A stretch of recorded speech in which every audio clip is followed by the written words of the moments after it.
Today I'm going to be talking about two lenses that you guys might want to add to your Canon M50 collection. First of all, I'm going to be talking about the Sigma 56mm f1.4 DCDN contemporary lens. So this lens right here was manufactured as one of the three lenses from Sigma for the Canon M50 and Sony, also Micro Four Thirds system. So the second lens I'm going to be comparing it against is a famous and popular lens a lot of people know about, the Canon Nifty 50. So the Canon 1.8 STM lens, this lens has been out for a while, a lot longer than the 56mm, but they are both prime lenses. So that just means that they cannot be zoomed in and zoomed out, and they offer sharper image quality than, compared to zoom lenses out there for the Canon M50. So if you're a food photographer, or you just do social media content and you want to get high quality image and creamy bokeh in your images, you want to get as much detail as you can out the image, you want to get sharp quality images,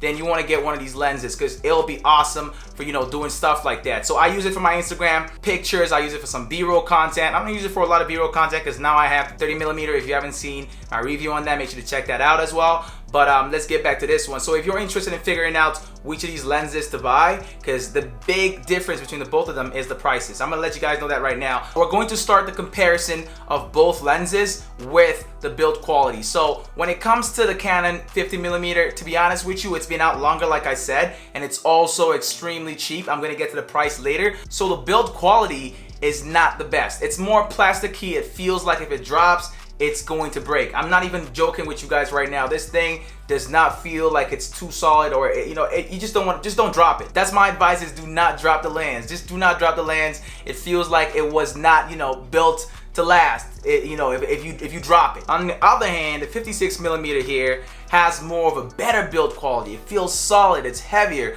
The next thing we're going to talk about between both of these lenses is how compatible they are with the Canon M50. So if you decide to go with the Canon EF 50mm f1.8 lens, then be ready to get some kind of adapter, like the Light adapter. There's a lot of them out there. They're not expensive. I think they're about $60 depending on your wallet. So you might think they're expensive. Some people might think they're expensive. Some people might think they aren't expensive. If you have to get the Canon EF 50mm, then you have to get the adapter. And every time you have to put on the lens, and you have to put on the adapter because it wasn't specifically designed for the Canon EFM system. So it was designed specifically for EF system. So you need an EF adapter to use it. So that's an extra $60 on top of the price of the lens. So I'm gonna get to the prices later, like I said. Okay, the Sigma 56mm was built to be compatible with the Canon EFM system. So Canon M50, the Canon M6, there's different systems you can use it with. They even made some for the Sony and Micro Four Thirds system. So as long as you buy or have one of these EFM systems, the Sigma 56mm f1.4 will work perfectly for you. Next thing I'm going to compare both lenses on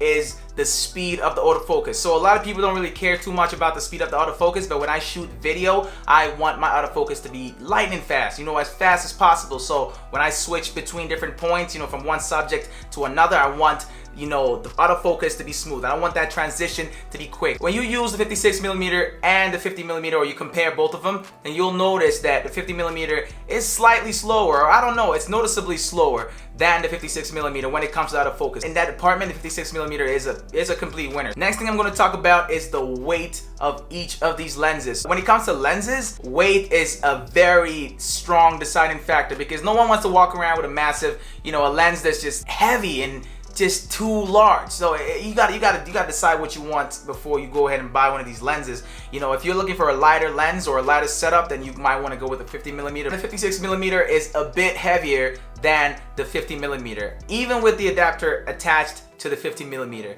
Honestly, that weight doesn't really make a difference, in terms of which one to buy. In my opinion, I'm not gonna say that the weight is a deciding factor. So let's move on to the next comparison. Most of you guys probably been waiting for this one, the sharpness of the image quality. Okay, when I tested out how sharp both lenses were, to be honest, there's not much of a difference, but the 50mm still looks slightly less sharp. So when it comes to the sharpness, I'll still go with the 56 on this end.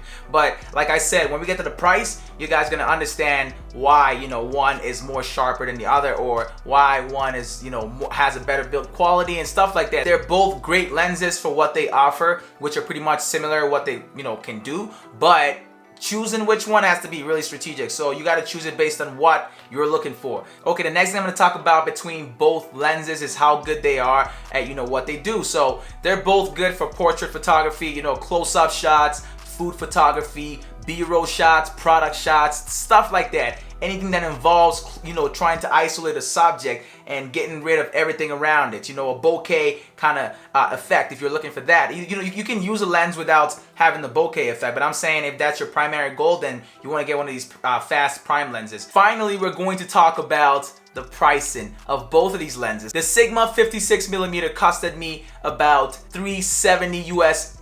So if you're in the US, then it's going to cost you about that. If you're in Canada, it's going to come up to about $600 when you convert it, because conversion rate is kind of stupid, but it's what it is, you know what I'm saying? The Canon 50mm is going for about $130 US. And this is at the time of this video, so you can see the massive difference in price between the both of them. So if you're on the fence, I think the price might be, what helps you make that choice. But like I said, there's things that come with the EF 50mm that you got to be worrisome about. Like, for example, the build quality is one major factor that might make you decide not to buy it. The fact that you have to buy an extra adapter, which is about, I don't know, $30 US to $60 US, depending on where you're getting them from these days, because there's so many different styles out there now. The good thing about getting the 56mm is you get good build quality, you get faster autofocus. The Sigma is also a little bit more zoomed in than the Canon EF 50mm. In terms of the focal length, the difference between both lenses, to me, is not that high. When it comes to zooming, you can see that one doesn't really zoom in as much as the other one, but it's not that, noticeable. That's basically it between both of these lenses. In conclusion, both of these lenses, in my opinion,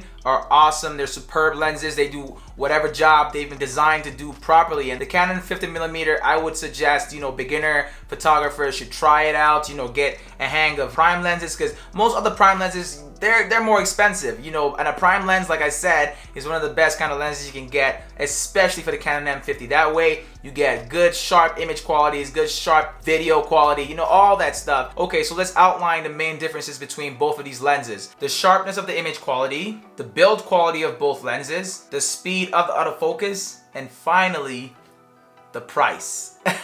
So the price is the major and the main deciding factor, in my opinion, between these two lenses, because they're not close in price. One is almost 3 times the price of the other one, or almost twice the price of the other one. If you're not looking for any of these lenses specifically, just go for the Canon EF 50mm, because like I said, it's cheaper, more affordable, easier, to start with, because it's cheaper. And a lot of photographers don't want to spend too much at the start of their photography career. So you should go ahead and start with a Canon 50mm. But the 56mm is a good, all-around close-up macro lens that I think will last long, if used properly and kept properly, but at the end of the day, it's up to you, and it's up to how the photographer or videographer uses these lenses. You make the lens what it is, really. So somebody can have the 50mm and somebody else can have the 56mm, and somebody with the 50mm might be doing better than somebody with the 56mm. So it's all relative, but that's all I got for you guys in this one. If you're going to be buying any one of these lenses, make sure to buy through the links in the description.